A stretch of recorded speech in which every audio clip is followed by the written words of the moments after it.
Bonjour à toutes, bonjour à tous et bienvenue sur le plateau de TV Agri installé au Salon international de l'agriculture 2023 pour une série de 5 émissions sur la manière dont l'enseignement agricole est engagé dans une double transition.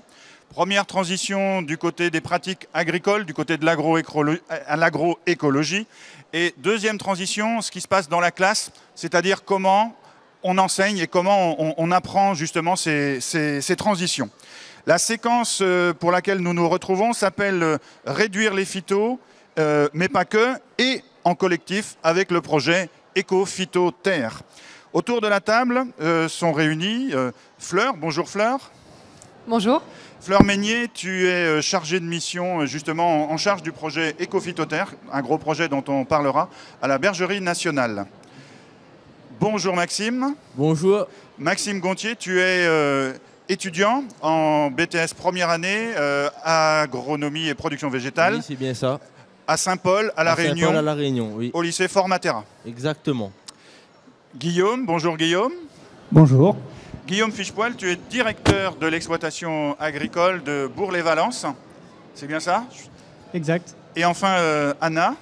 Bonjour. Bonjour Anna. Anna Paulier, enseignante en agronomie au lycée professionnel Le Neubourg. C'est ça. C'est en Normandie. C'est ça. C'est fait partie de l'EPL de l'Eure. Gros EPL de l'Eure. Et donc, la question qui nous intéresse aujourd'hui, c'est celle des des produits phytosanitaires.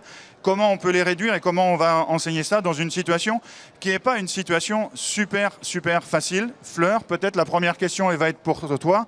C'est quoi la problématique aujourd'hui des produits phytosanitaires ? En fait, on s'aperçoit désormais que les systèmes de culture dont la production dépend du recours aux pesticides ont montré un certain nombre de limites, des limites en termes de santé humaine, en termes d'impact sur la biodiversité, il y a des apparitions de résistance. Donc il y a tout un tas de problématiques agronomiques qui apparaissent. Il y a aussi des attentes sociétales et des contraintes réglementaires. Et donc désormais, ce qu'on essaye de faire, c'est de tendre vers l'agroécologie, en fait. Donc, c'est-à-dire qu'on essaye de concevoir des systèmes de production qui s'appuient sur les fonctionnalités des écosystèmes. Mais ce dont on s'aperçoit également, c'est que la transition d'un système à l'autre, c'est pas quelque chose d'évident et c'est pas quelque chose de facile. Et pour des raisons qui sont assez simples, en fait, les savoirs sont pas encore stabilisés. Il y a une très grande variabilité d'un terroir à l'autre et en fait, il faut expérimenter. Et expérimenter, c'est aussi prendre des risques. Donc l'enjeu, c'est de concevoir des systèmes de culture qui soient économes en produits phytosanitaires, mais qui soient aussi innovants et performants. Et c'est là où l'enseignement agricole, en fait, a toute sa place, puisqu'en fait, l'enseignement agricole a une mission de formation. Donc c'est montrer aux élèves tout ce qui peut, tous les types de systèmes qui peuvent exister pour qu'ils puissent faire des choix en fonction de leur vision de l'agriculture et puis qu'ils soient les mieux adaptés à leur système. Et puis un rôle d'expérimentation et de démonstration.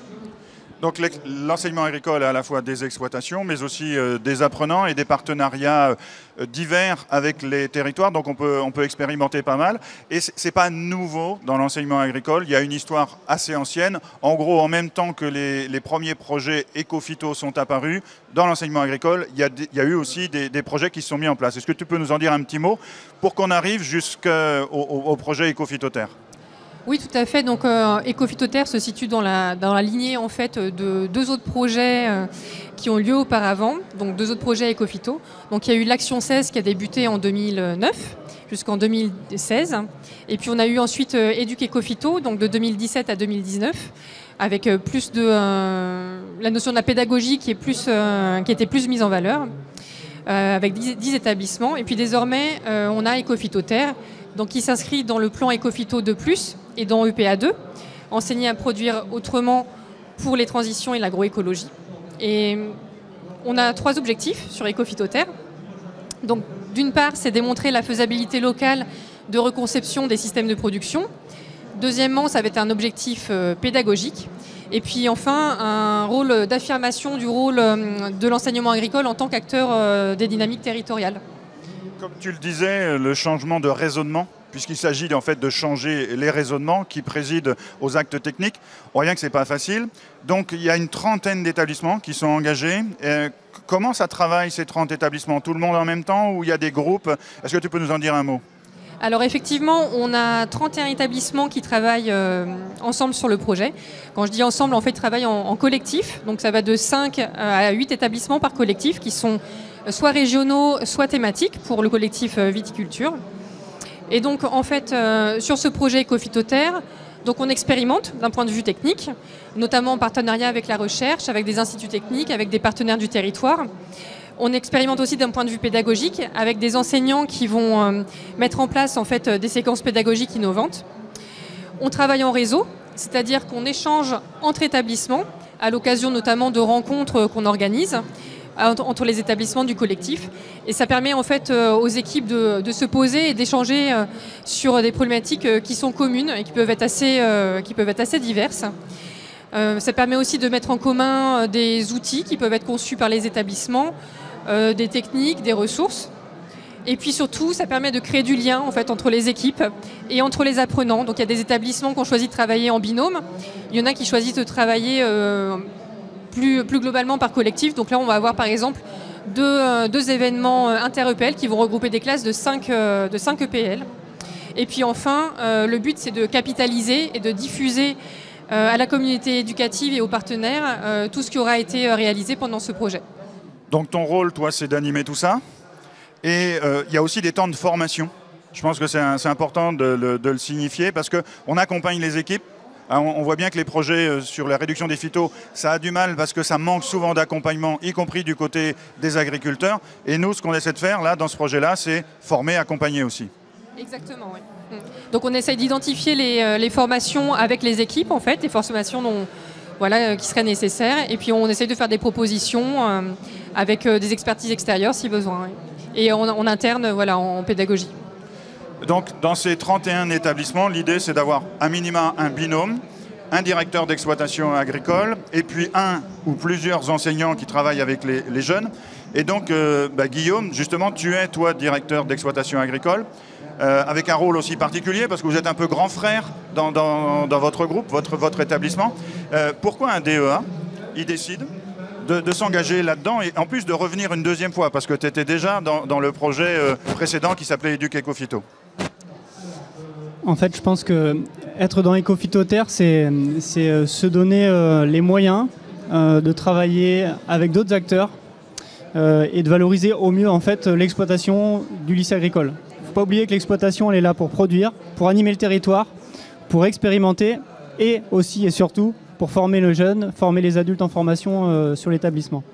Et Ecophytoterre, ça nous donne les moyens en fait, grâce à ce binôme notamment, mais aussi avec le collectif qu'on arrive à fédérer autour du projet qui est celui de l'exploitation agricole. Eh bien, on arrive à avancer pas à pas, à lever les freins techniques, socio-techniques, technico-économiques, qui sont ceux de la transition vers moins de phyto ou vers du bio. Voilà. Et nous, l'exploitation du Valentin, par exemple, elle est passée en bio à travers ces actions d'éco-phyto.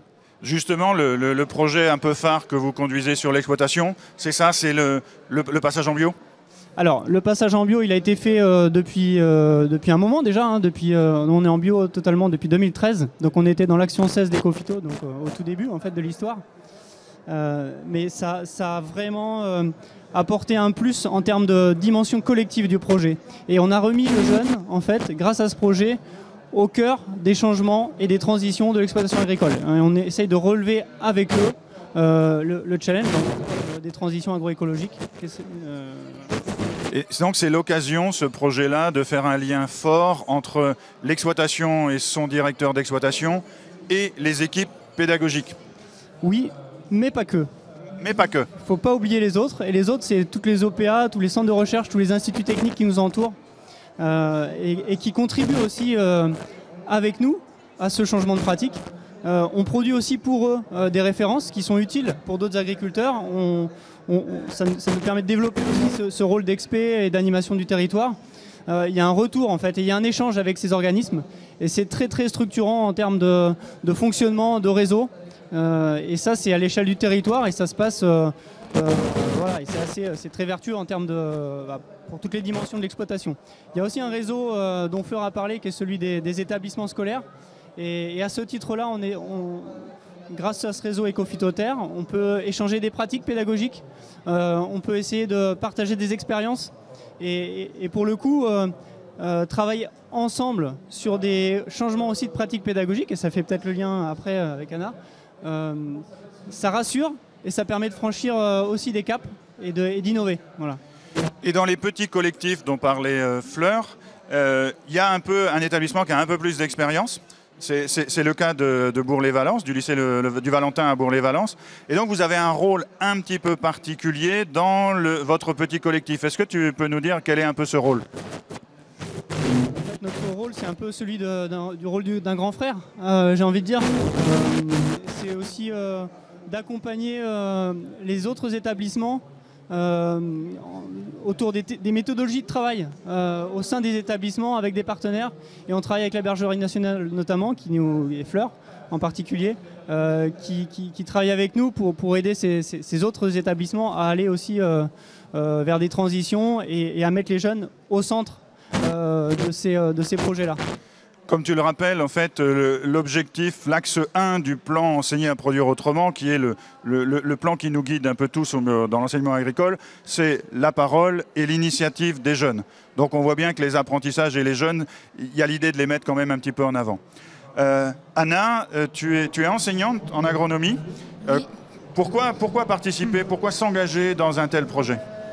Comme tu as dit, déjà c'est une ligne du ministère aujourd'hui avec EPA2, mais aussi tous les référentiels sont renouvelés avec plus d'agroécologie. Et en fait, c'est très intéressant de travailler sur des projets parce qu'on va partir de projets, de situations problèmes sur le territoire. Donc par exemple, sur l'exploitation qui est insérée dans un territoire, on va avoir des problématiques, de plus en plus la diminution d'intrants, la problématique de l'eau, là on le voit bien qu'on est sur des grosses problématiques d'eau. Les résistances aux graminées, l'autonomie alimentaire, des choses comme ça. Et ça, on va pouvoir travailler autour d'un projet là-dessus avec des acteurs de territoire, des agriculteurs, des instituts techniques. Ça peut être de l'expérimentation, de la recherche et faire venir au lycée des intervenants extérieurs et faire des visites d'agriculteurs. Et ça, on va pouvoir l'introduire dans les cours et faire tout ça avec les élèves. Et quand tu parles de situation problème, ça veut dire que tu places les jeunes dans une situation où il y a vraiment quelque chose à résoudre, il y a un défi, il y a de l'enjeu. Donc le but, là, par exemple, c'est de faire de la reconception dans Ecophytoterre et on part de notre exploitation de lycée. Et la situation problème, c'est le DEA qui vient expliquer. Donc là, c'est le DEA de Chambray, Patrice Duhamel, qui vient dire que nous, on a 3 systèmes. On aimerait reconcevoir notre système parce qu'il n'est pas assez économe en eau, parce qu'on a des problèmes de résistance aux graminées, parce que plein d'autres problématiques. Et aux jeunes d'APV, leur demander qu'est-ce que vous pouvez mettre en place pour reconcevoir les systèmes de rotation des cultures. On les met dans une situation professionnelle qu'ils vont être à même de rencontrer assez vite en fait après. C'est ça. En fait, le but, c'est de les mettre dans une situation professionnelle avec des problématiques qui sont actuelles et travailler sur ces problématiques. Et donc, il va avoir pour chaque groupe différentes solutions pour un ou plusieurs mêmes problèmes. Et des solutions peut-être plus ou moins ambitieuses, peut-être dire un mot sur le modèle, le cadre de pensée ESR qu'on commence à utiliser pas mal dans l'enseignement agricole. Donc oui, au début, on leur fait analyser un peu l'exploitation. Ensuite, peut-être remplacer des cultures. Donc et ensuite, aller jusqu'à la reconception. Et ça, c'est dans un dernier temps. Donc on commence vraiment par une analyse. On les guide en allant faire des visites, en trouvant des leviers innovants, en parlant de différentes cultures, de couverts. Et ensuite, on va jusqu'à la reconception, mais ça ne se fait pas du jour au lendemain. Et on met pas mal d'outils en place avant. Et s'ils sont capables de répondre à cette commande du directeur de l'exploitation, sans doute qu'après, ils sont capables de faire sur d'autres exploitations. Oui, et surtout capables de répondre et d'expliquer leurs choix, parce que les choix ne seront pas forcément ceux que nous, on aurait choisi ou le directeur aurait choisi. Mais s'ils sont capables de justifier et d'expliquer pourquoi ces choix et en quoi ils répondent à notre problématique, forcément, ça veut dire qu'ils seraient capables de trouver des solutions sur d'autres exploitations. Et toi, tu as un peu d'expérience déjà dans ces pratiques-là avec des jeunes. Ça répond bien, ils s'engagent, ils y vont, et les solutions qu'ils proposent, elles sont pertinentes. Comment tu vois ça ? Alors je vois qu'il faut de plus en plus quand même les accompagner. Je trouve qu'il y a quelques années, on les mettait plus facilement au travail dans le sens reconception, qu'aujourd'hui on est vraiment obligé avec les BTS d'aller étape par étape. Autrement ça leur fait beaucoup trop peur et c'est quelque chose de tellement difficile qu'on ne leur parle pas de reconception tout de suite en fait. On va leur parler qu'il faut changer les systèmes, mais on ne leur parle pas qu'il faut une reconception globale. Et petit à petit, on va les mener à ça. Et ça va être 6 mois de travail. Hein. Quand même, ça va être 6 mois de travail. On leur amène des outils avant de travailler sur de la reconception. Merci Anna. Justement, Merci. on parlait des étudiants et du travail qu'ils font. Maxime, toi, tu es en première année à Saint-Paul, à La Réunion. Oui. Cette question des pesticides, des phytosanitaires, comment toi, tu l'aperçois? C'est un vrai problème pour toi? Comment tu le sens? Pour moi, c'est un vrai problème parce qu'on a des conséquences déjà sur l'environnement, également sur la santé humaine. Et donc, pour moi, il faudrait trouver des solutions pour chercher des alternatives aux produits phytosanitaires. Et donc, avec tes enseignants, tu commences à travailler dans le cadre du projet Ecophytoterre. C'est quoi les entrées, les sujets sur lesquels vous engagez? Déjà, dans notre formation, on est beaucoup sensibilisé aux produits phytosanitaires, sur les dangers et les conséquences. On apprend beaucoup en classe sur les produits phytosanitaires, mais on a également une parcelle dans notre centre de formation qui se nomme la parcelle STOP. Et c'est une parcelle zéro pesticide. Et elle est certifiée bio. Donc parfois, avec notre formateur, on part sur la parcelle, fait des prélevés d'auxiliaires et on regarde l'évolution de la parcelle et ça nous permet de voir les pratiques agricoles, les pratiques agroécologie. Ça nous permet de voir directement. Est-ce que ce qui se passe sur cette parcelle-là, sur ton territoire, La Réunion, est-ce que c'est quelque chose qui est en développement? Est-ce que c'est quelque chose qui reste encore minoritaire? Comment tu vois la tendance qui se dessine? Pour l'instant, je dirais qu'elle est plus sous forme d'expérimentation. Chez différents agriculteurs, ils commencent à comprendre et à faire des petits gestes, mais on n'est pas vraiment sur des exploitations agroécologie 100%. Toi, tu es optimiste pour l'avenir, toi, sur la réduction des produits phyto. Comment tu vois ça demain? Moi, je pense qu'il est possible de changer nos pratiques agricoles, mais c'est sûr que ça ne va pas se faire sur le coup. Il faudra une transition sur plusieurs années pour arriver à produire autrement. Et tes collègues, toi tu penses ça, mais tes collègues, ils sont du même avis que toi ou ils sont parfois un peu plus résistants à cette idée de faire sans pesticides, sans phyto? Ils se disent non, finalement c'est pas possible, ou alors ils pensent que c'est jouable?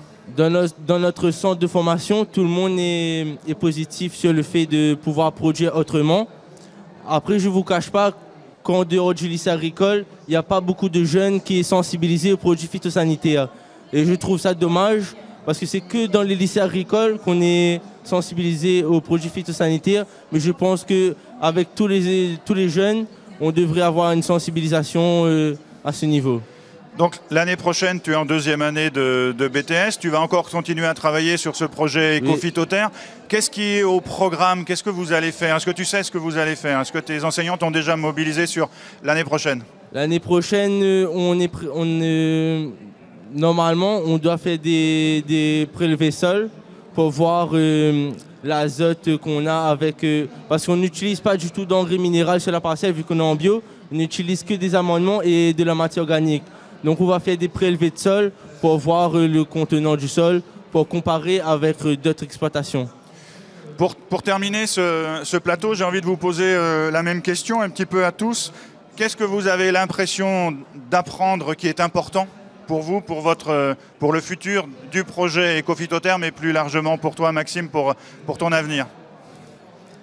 En apprenant ça, on se rend compte qu'à l'heure actuelle, on est dans des enjeux importants. Nourrir la population, préserver l'environnement et en même temps tirer un revenu pour l'agriculteur. Donc la formation nous permet de faire une moyenne et de se placer. Se préparer à un métier de plus en plus complexe, mais exactement. aussi peut-être aussi il y a du défi là aussi. Ouais. Ben, comme j'ai dit, il faut trouver le juste équilibre parce qu'on doit préserver l'environnement, en même temps nourrir la population. En plus, la population est toujours en hausse.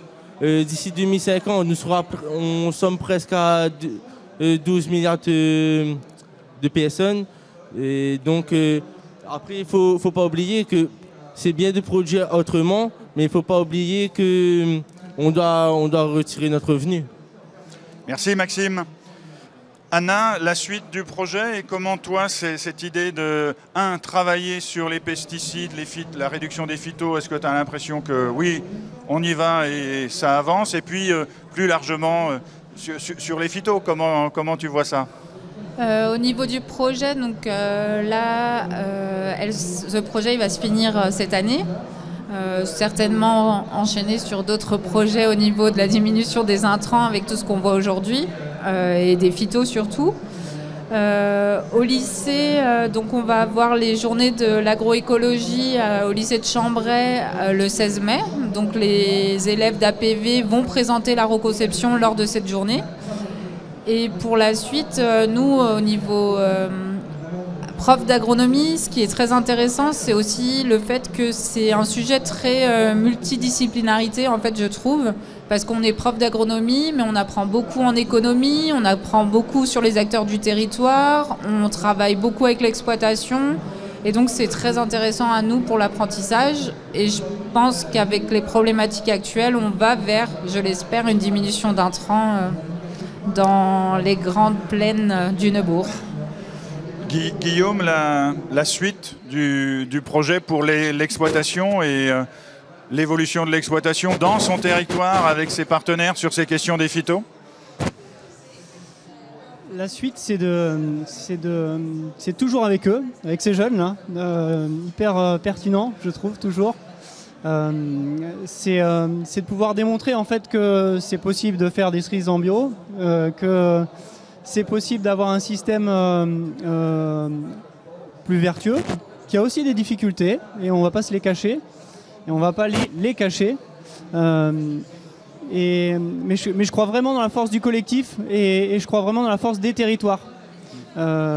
Et pour recroiser avec la question de Maxime tout à l'heure, moi j'ai appris à faire confiance à ce collectif, je pense à travers ce projet Ecophyto-Terre. Et demain, s'il y a un projet Ecophyto XY ou s'il n'y a plus, de toute façon, j'ai appris que le collectif il était très très puissant. Le collectif est d'autant plus puissant qu'on fait confiance aux différents acteurs et que chacun peut apporter sa pierre à la construction des solutions peut-être aussi. Complètement. Il faut laisser la place aux gens et puis après il faut laisser la place au débat et puis il faut oublier les caps et le projet. Fleur, la fin de Ecophyto-Terre c'est pour bientôt. Ça se termine comment cette histoire? Alors ça se termine effectivement cette année. Donc on va dresser un bilan de ces 3 ans de projet. Et déjà ce qu'on voit en fait, c'est ce que disaient mes collègues autour de la table, c'est l'importance du collectif. Et rien que ça, c'est déjà une grosse force de ce projet d'avoir mis ensemble des établissements qui travaillent ensemble vers les mêmes objectifs. Ils ont des problématiques qui sont souvent différentes, qui sont parfois qui se recoupent parfois. Et puis après, l'objectif, ça va être de diffuser en fait, diffuser aux autres établissements, diffuser au territoire. Alors on a tout un tas d'outils qu'on pourra mobiliser pour diffuser la communauté éducative au territoire. En gros, l'agroécologie, c'est travailler avec le vivant, c'est aussi travailler avec les humains et avec les collectifs. N'oubliez pas l'enseignement agricole, les transitions, c'est le printemps des transitions un peu partout dans tous les lycées. On vous montre des projets de ce style-là, donc allez vers les lycées agricoles. On vous laissera la petite trace ici, il y a un QR code où on peut retrouver tout. Et puis surtout, pour les enseignants, j'allais dire, il y a un bouquin qui vient de sortir qui raconte un petit peu ces histoires-là. Ça s'appelle « Enseigner les transitions », c'est chez Educagri Édition. Et il y a plein de bonnes idées à aller piocher. Donc, à suivre. Et puis merci à vous et à bientôt sur TV Agri.